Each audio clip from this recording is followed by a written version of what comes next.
Well, good morning. I think I say this every week, and I will always continue to say this wherever you are in the world. It's always good to be with you, whether it's morning, afternoon, evening. In where I am right now, it's the longest. No, it's the shortest day of the year. It's the longest night of the year. Winter solstice. Just a little bit of time frame on this. Leadership challenge. That's what we're talking about. I am certified master Graham Moore, certified master of the leadership challenge, and my two gentlemen are trained facilitators on that program. Leadership challenge has been around for over 40 years. The book is in its 7th edition. It is one of the most widely recognized leadership development programs globally. That's enough from me. Are you all excited about that? If you haven't gathered by now, we, the three of us, are passionate about leadership. We are passionate about helping you who are listening, become better leaders. Even if we are changing the world one leader at a time, that's okay. That's what we will do. It's because of our passion to achieve this. So, Phoebe, I'm going to ask you to take the lead today and tell us what you would like us to talk about. Good morning. Nice. I didn't even say good morning to you, so I apologize. I just introduced you straight away. And Mohammed's sitting there saying, Graham, you didn't introduce us. I'm really sorry. That's perfect. No, that's perfect. Yes. Welcome, everyone. And hi again after a week. Yes. Phoebe, thank you. Hand it over to you. Yeah, greetings to all. Graham, Mohammed, good morning. And to all the viewers and those who are listening. Yesterday, I was in a founders meeting, and one of the conversation, one of the person mentioned that he is part of a board, and in the board there are two partners of the company who is also in the board, and both of them are not seeing eye to eye, and that is something which prompted me to think about, leading through tough talks. In many situations, we see that when conversations are not happening, when conversations which may be exploring the assumptions which people are holding, or for example, what I am thinking, if that is not expressed, it becomes difficult not only for them, but also the team who are looking for them. And I see people, especially when you are a founder, when you are a CEO, or when you are in a position of hierarchy, the people in the organizations are looking for you for further guidance. And that is actually also setting, your actions are also setting the culture of your organization or family, or whichever place you are in. And this prompted me to come with this topic today for this discussion. And I like to ask some questions to both of you, Graham and Mohammed. Can you share a moment when you faced a tough conversation as a leader? What was at stake? If I can start, tough conversations are every day. We go through them every day. And we go through them whether we are in position of leadership or not. Although according to the leadership challenge, everyone actually is a leader in his or her arena.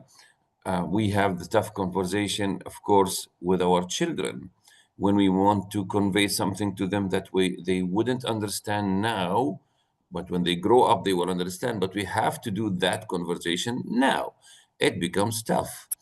We have that tough conversation possibly with someone, a colleague, right? Or even a relative in the family. And I avoided saying tough conversation with the wife. Have you noticed? Because it's tough just to say it. All right. But that's learning. That's what makes us grow. So recently I had a tough conversation. I thought it was tough 2 weeks before I have the conversation, because I was just processing the imagining how it will go, and and most importantly, how wrong will it go? Because we are wired to think of the bad consequences. It was a conversation I had to take, but I was afraid of its consequences. And yet the conversation ended way easier than I thought.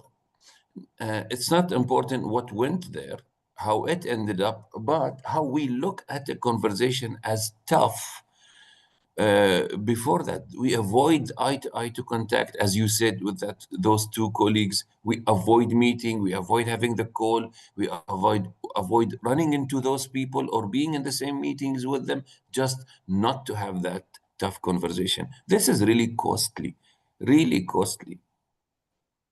Yes, when I was listening to Phoebe's introduction, a couple of words stood out for me, and this was the avoidance of the conversation, which is what you've been talking about now. So at one level, there is the hard conversation, the tough conversation, but before that, there's a phase which people might go through of avoiding the conversation. They might avoid going past the office of that particular person that they should have the conversation with. They don't want to prompt anything. I just want to keep away, and maybe the problem will go away. And this is not empowering. This is not strong in any way for anyone to be like this. Can I just paint a bit of a picture, or maybe it's a structure of how or where these conversations can happen? And it can be with a leader at whatever level to his or her senior person. So it might be a conversation with the general manager that you're reporting to, or if it's the general manager that you are reporting to, the CEO or the managing director. And you might feel, oh gosh, I've got to have an awkward conversation with this person, and I need to set it up, and so on. The other one is at the same level. So these are peers, and you might be a general manager, you might be a board member, as the example has been given by Phoebe, where you're at the same level of this as this person. So peers within the group, in the organization, you can have issues with them, and you might be needing to have a conversation to sort things out. And the other one, of course, is the conversations with direct reports, or the conversation that the direct report needs to have with his or her manager. So there's the dynamics sort of are laid out, I think, in that broad structure of where they can occur. And it might be said that a manager, leader, manager, may have a need to have a conversation with a team member. And some managers or leader managers in this context will avoid that. I've actually had someone say, when they talked about a particular habit or bad performance of one of the team members, they said, oh, I just hope he'll realize that it's wrong and he will change. Well, guess what? It's most unlikely that that person's going to be hit by a bolt of lightning that has him thinking, oh, I should do it the other way. So the leader in this situation was in avoidance, and that was for a staff member who was reporting to him. But he didn't want to upset things by going to this person and having a conversation about the issue. And the other problem, of course, can occur when the manager has to deal with the finance department, and he's managing his department, and he's got the finance manager who he doesn't get on with, and he needs to have conversation. So there can be difficulties there, and also conversations with up the line, whoever it is at whatever level. Avoidance to me is probably the biggest problem. I'll put it off. It'll go away. Guess what? It probably won't go away. And quite often, Exactly. escalate. But here's another, the example you gave. You created a scenario in your mind, didn't you? You had catastrophized almost. I need to have this conversation with this person. Oh my gosh, he might say this, he might say that, he might cry, he might throw things at me, he might never want to talk to me. We can go through all of these and put off having them. Is this good? No, it's not. So avoidance, it's a big problem. So Phoebe, what do you reckon? Yeah, I think one aspect which is coming into my mind is, within the leadership challenge frame, the 5 practices, I just want to again, connect with the first practice model the way. And the question which is coming in my mind is, how can leaders set the tone for openness as well as integrity during these difficult or hard, tough conversations or tough talks? What can leaders do? Because sometimes it is also, creating that awareness. So let us utilize this opportunity to help those in the leadership, and leadership is everyone's business, to have better conversation. So the question is, what can we do so that leaders can set the tone and openness and integrity for such conversations? Yeah. You've been through one recently, Mohammed. Do you want to give us your insight, learning that you had in that? You can start and let me join. I hate to be hitting the drum a little bit too hard, but I keep referring to leadership being a relationship. And the closer, the better, the warmer, the more authentic the relationship is, the more easy it is for that leader or for the staff member, the team member, to have a conversation with that person. And I often think that if it's a team member who needs to have a conversation with the leader, that the leader will always be open to having a conversation. I don't like the expression, my door is always open. We hear that so often, but often that the door is actually not open, or the person is not in the office and really doesn't want to talk. So if I am a team member and I want to have a conversation with my manager, I may well say, can we give me 10 minutes? I've got something I need to talk to you about. Sure. When would you like to do it? Says the manager or the leader. Well, I'm free now. Okay. Well, give me 10 minutes to sort one problem out. I've got to sort through, and then I'll give you a buzz and we'll talk about it. Do you want to go for a coffee? So that sort of structure that I'm talking about, and even getting to the cup of coffee, is indicating that it's going to be pleasant. Right? Yes. It's the setup of the conversation. Another setup might, go ahead, sorry. Another setup I'm thinking of might be vulnerability.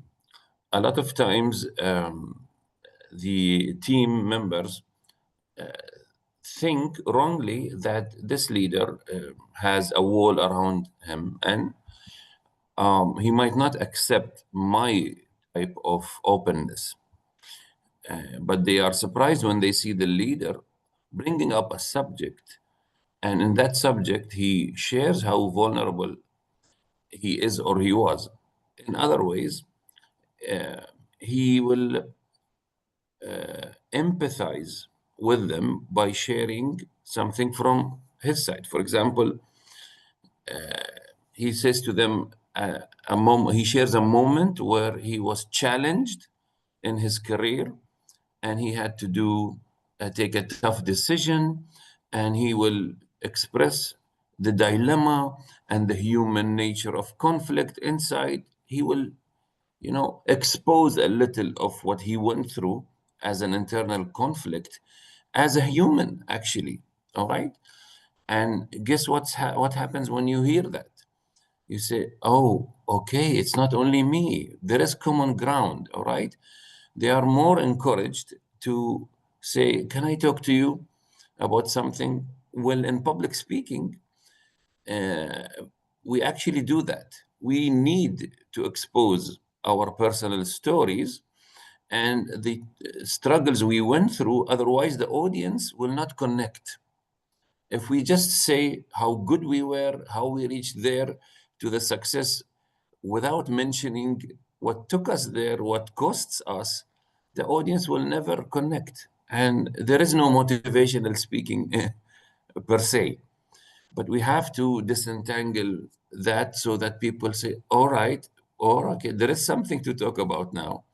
So another way is to show your vulnerability, exposing a bit of what you went through so that you encourage them to also share. And sharing, of course, is another way of talking. And I just flesh that out a little bit more in terms of setting it up. And it's one idea I have is that as a leader to my team, and I'm building the relationship, and I'm doing certain things that reinforce the relationship. But I could, in one team meeting, say, guys, I just want to go over something which may not be of relevance to you now, but I want to just make a few things clear. This is part of the ground rules of the way we operate. And it's something I want you to know that's perfectly okay with me. And that's about it's time, if it ever arises, that you have a problem or an issue or something you need to talk to me about, I will always be open to listening to you and helping you through that problem. And I'm not going to be specific, but I know that Ali in this room, I'm not going to mention the issue, and I don't need him to talk to you about it. But Ali, you had an issue, didn't you, about 3 months ago? Yes. Did we talk about it? Well, yes. Were you happy with the outcome? Yes. Great. And you know, don't you, Ali, that you can come and talk to me at any time about anything, and I'll help you with it. Ali is going to say, yes. We don't need to talk about the issue, but I want everybody in the room now to know that will happen with you. And I want you to come and talk to me. But also, if I sense that there is a problem, is it okay if I tap you on the shoulder and say, let's go and have a coffee? And in that environment, I want you to share with me anything that might be giving you concern, because we are here to get the best results for everybody. And we can't do that if there's no openness. Have I ever had problems? Yes, I have. I can give you some examples now, but I would just want you to know that I'm here to help you and be supportive of you. If there's ever a problem, please come and talk to me about it. How does that sound? Yes. Yeah, Graham, this again, this raises a query in me. You know, like as I shared the scenario, these are the two people, and these people are supposed to inspire and inspire a shared vision, the second practice of leadership challenge for the team. And the team is looking for getting what messages is being conveyed. And, you know, in those cases, emotions run high. So imagine that, how can as leadership challenge practitioners help a mediation in between them in order to make sure that they come on the same table and help them to see, you know, and talk through this conversation. Sometimes I find it difficult. So I just want to hear from you. How can we inspire a shared vision in those circumstances? Here's one thing: disagreements among board directors is not new. They can often have very different, divergent points of view as to how the company should be operated. I think that in this context, there's two options. One is that the chairman of the board, I would hope, might be able to mitigate any difficulties and be able to mediate between the two. And part of this should be a frame up that the leader, and I suggest that this can be used in various contexts or various ways, to say, gentlemen, we all know that we all want the very best outcome for the company and for what we're doing. And if there's any issues that arise that conflict with that and that you don't agree with it, we need to be able to freely, openly, and without rancor, without aggression, without bitterness, without anger, we should be able to articulate those amongst ourselves and reach agreement.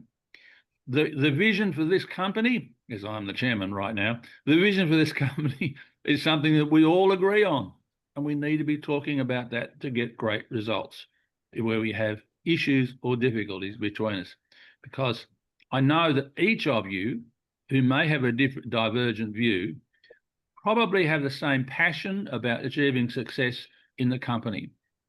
But you just one or two of you may be on a different pathway. So let's talk about this openly without making it personal. Let's talk about it openly so that we can get some good results going forward. Yeah, that is very helpful. Mohammed, any thoughts on that part? My thoughts are now go to the conversation when it takes place, okay, right? The talk, okay?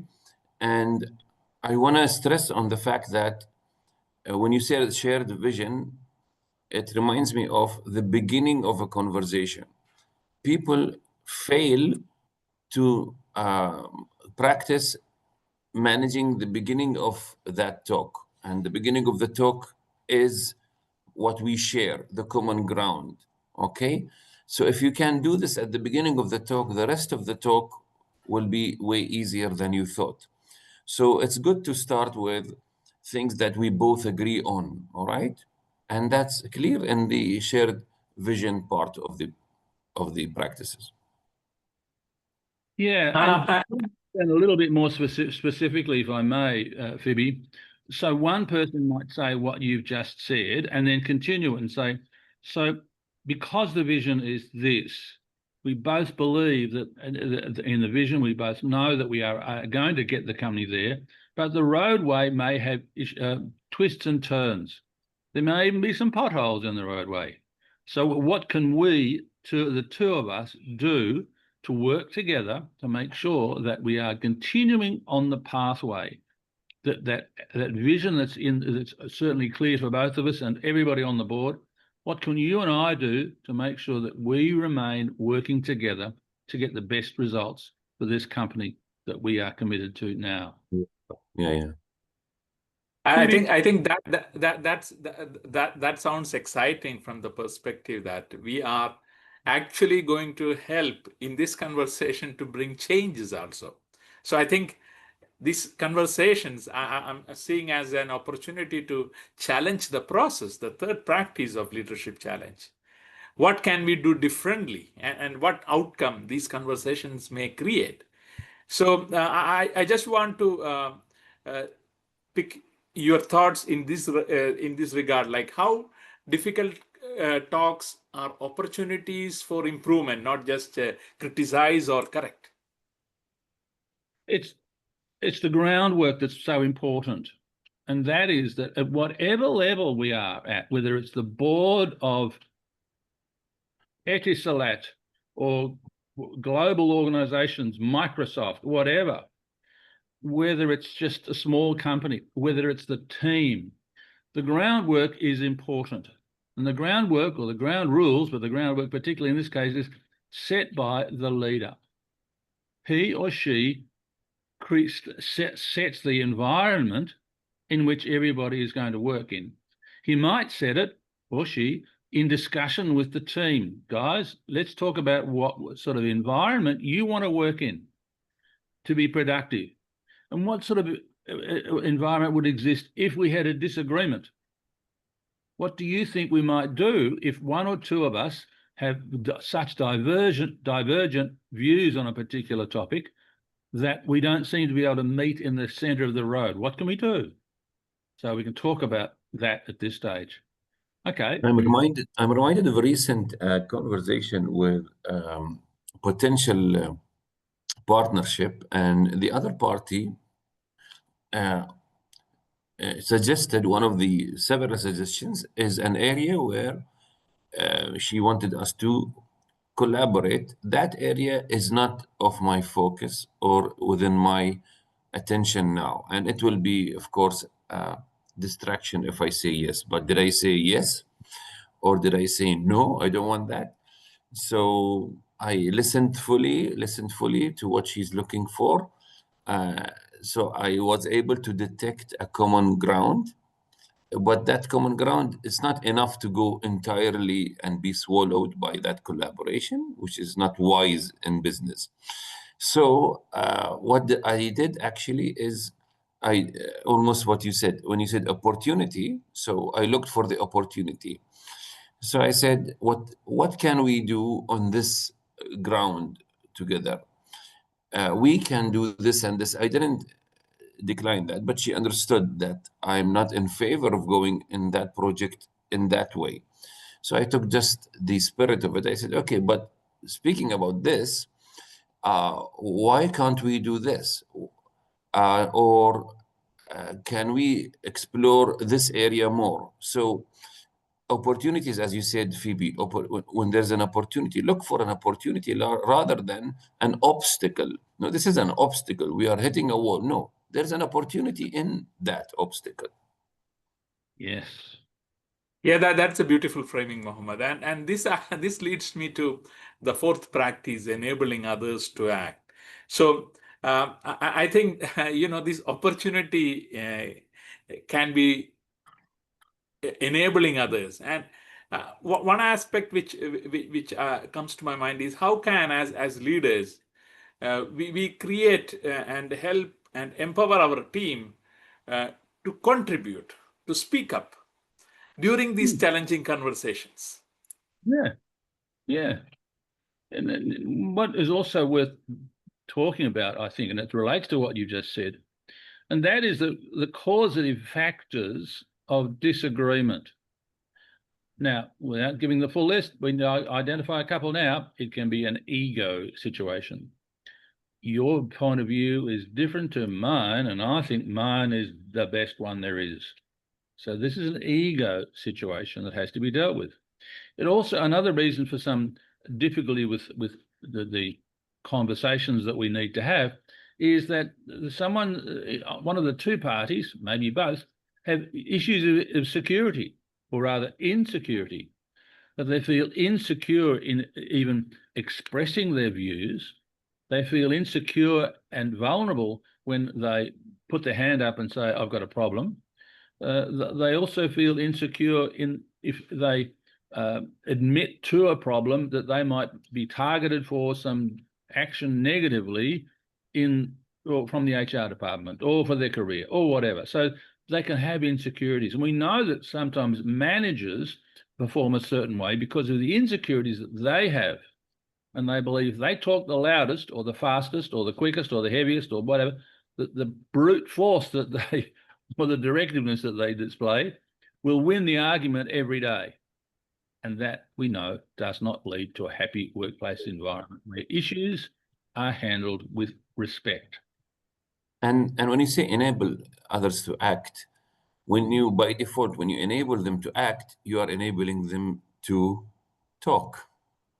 So they will not find difficulty, because when they act upon something, when you give them a task and you are asking them for reports, for debriefing, for raising any queries, raising any concerns. So this is an open check for an open door. So enabling others to act, it's not only giving them what to do, but also what to say about what they do. So you have already created ease, in the tough talks that are possible. I like that new word that you just created, easiness. You're feeling a sense of it. I think that lead to the fifth practice, encouraging the heart. How can this easiness leads to more encouragement in the place of work or at family, where these tough conversations or tough talks become opportunities of new discoveries, leading to recognize the vulnerabilities as well as bring courage in whichever space we are in. Yeah. Look, we could. I'll give you one more example. As a manager or leader, of the team, and I am enabling, I'm challenging the process. We all are clear on the vision, and I am encouraging the heart. And my team members know that I encourage the heart, and they benefit from that. They perform really well. And I can also say, as a leader to the group, if there's an issue with one of them, and I need to have a tough conversation, I can say, so, Mohammed, you know that I always tell you the good things that I see you doing. You know that, don't you? And Mohammed's going to say, yeah. And you say, how do you feel about that? I feel really good. Okay, good. So because I will always tell you the good things, there may be times that we need to have a conversation that's not always so positive. Is that okay? Yeah. Okay. But let me also say that I know that your intention is always to do the very best you can be. You always do the best you can. You know that, don't you? Yeah. Well, we need to have a conversation that's going to touch on some issue or an issue that initially you won't be happy with. Is that okay? Yeah. Remember, I'll always tell you the good things, but I've got to tell you the things that are not always positive. And when you encourage someone, and when you, there's one sure way is that when you encourage someone in the team publicly, intentionally, you encourage them in front of their colleagues, and their colleagues are like, wow, okay, so we too can jump in. And suddenly it becomes so easy that others will also be encouraged to have that tough talk. Now, listen, today we spoke about encouraging our team members, but it's also the leader who will go through tough talks. The leader also will find it difficult to speak or to have that tough talk with their constituents. Let's not forget that. However, if you replay this session, you will see that the same rules apply. And that the leader also will have to stop avoiding. The leader will also have to find the common grounds, etc., etc., etc. Yeah, that's all from my side. It's very I think valid, very valid from your side. Thank you. I think we had a fantastic conversation starting with leading through tough talks, and I think that you all have shared the art of difficult conversations, different different gating points to our audience today. So I know we are approaching the time. So Graham, what is one thing a leader, and leadership is everyone's business, should do in order to have these tough talk to be easy talks? Well, in order for the talk to be easy, the leader must have a relationship. And with that relationship, he's able to say, I just need to check in with you on something. Is that okay? Yeah, sure. Here's the deal. This is what we need. We need to change this. Could we got any ideas on how we might do it?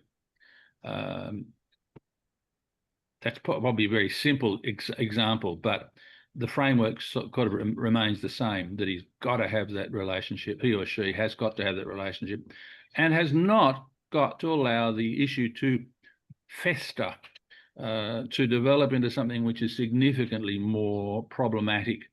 So if there's any issues, have those conversations early and make them comfortable, not difficult. Mohammed? To me, if I can sum up in one word, the tough things become easy when they are repetitive, and they are more frequent, and they become more familiar. By becoming more frequent, it becomes sort of a habit, and habits are not tough. Habits are happening by default.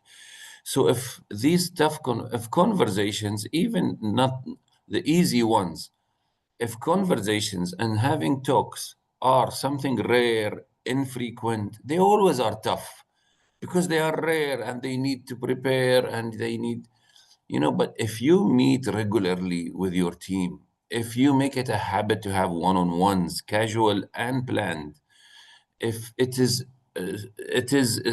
of your habit to bump into people and around the cooler, water cooler, you have conversations, even if you don't have a topic, then guess what happens? It is the norm to have talks.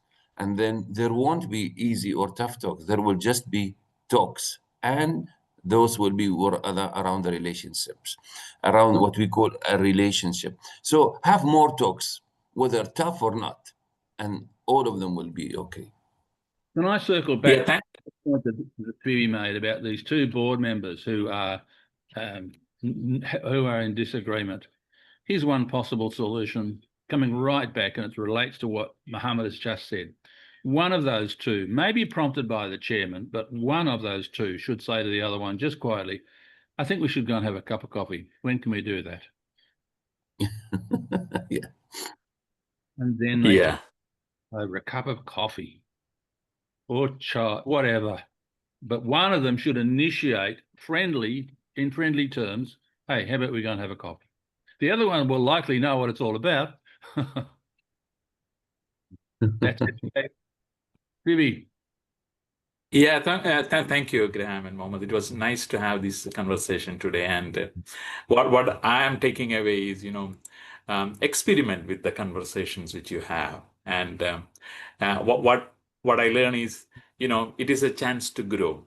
Yes, every time when you do conversations based on our assumptions, it may be slightly difficult, or as we call it, tough.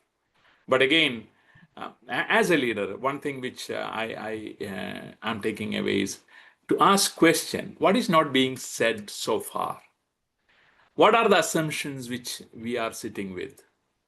Is there anything which we need to bring it to the table? So with that, I pass on to Graham. Well, thank you very much. I'm glad we can finish this so that I can tell both of you what I really think of you. And get some really difficult conversations going. Gentlemen, thank you very much. I hope that what we've talked about is of benefit to people who are listening to us. I hope that it provokes them to think about maybe a conversation that they've held off having, and that they will be encouraged now to go and have that conversation that might have been a challenge, and be open and vulnerable and clear on what your objectives are and respectful to the person that you're talking to. Gentlemen, thank you very much for your wisdom. Ladies and gentlemen who are listening, please join us again. Next week, we'll be back together again. Thank you, gentlemen. Have a very successful week ahead as leaders. Thank you. See you. Thank you.